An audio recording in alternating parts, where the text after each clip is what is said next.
Salam sejahtera bagi kita semua. Yahobo. Yang terhormat, Ketua DPD IPK Kota Gunung Sitoli beserta jajarannya, Ketua DPD Sapma IPK Kota Gunung Sitoli beserta jajarannya, Dewan Juri Lomba Pidato, Panitia HUT Sumpah Pemuda ke-92, seluruh kader Sapma IPK dan simpatisan IPK, dan seluruh saudara-saudara yang menyaksikan lomba pidato pada hari ini. Kita sebagai umat yang beragama patut mengucap syukur kepada Sang Pencipta karena Dia telah memberi kita kesempatan dan kesehatan untuk dapat bersama-sama pada hari ini. Terima kasih atas kesempatan yang telah diberikan kepada saya untuk menyampaikan sebuah pidato yang bertema peran pemuda dalam membawa perubahan di masa pandemi COVID-19 untuk menyambut peringatan Hari Sumpah Pemuda ke-92. Saat ini, kita sedang bersama mengatasi penanganan pandemi COVID-19 yang telah berdampak luas terhadap seluruh sendi kehidupan rakyat dan penyelenggaraan negara.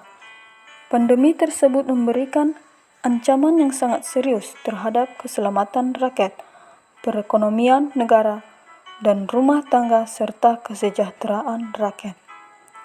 Indonesia sudah menerapkan kebijakan pembatasan sosial berskala besar di beberapa daerah yang padat penduduk. Namun, angka yang terinfeksi masih meningkat. Masih banyak masyarakat yang tidak mematuhi peraturan PSBB. Untuk mengatasi permasalahan yang terjadi saat ini, harus dari semua elemen di masyarakat termasuk para generasi muda, semua warga negara Indonesia punya peran dan punya tugas dalam membantu menghadapi COVID-19.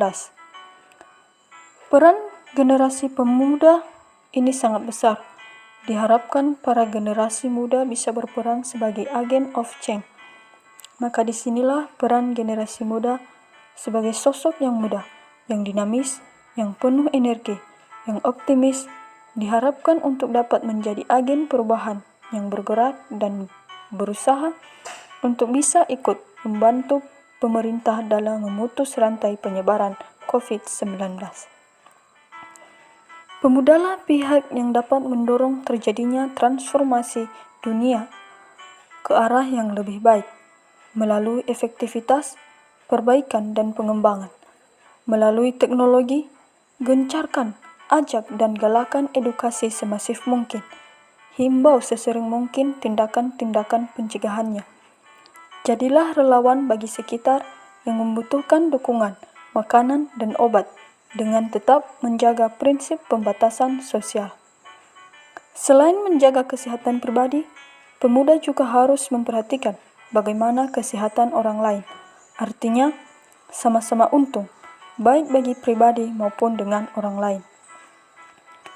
Jika pemuda tidak memperhatikan kesehatan publik, artinya dia hidup bukan untuk negaranya. Saat ini, hidup untuk diri sendiri sulit untuk dilakukan. Kita pasti tergantung kepada orang lain. Maka harus menghargai kesehatan orang lain, bekerja sama dan saling menjaga kesehatan adalah cara pemuda Indonesia berkontribusi untuk komunitasnya. Pemuda juga siap mengelola tantangan hidup ke depan dengan mampu berkarya kreatif untuk memunculkan peluang kerja dan karya baru yang bisa terjaga dan terhindar dari penyebaran COVID-19.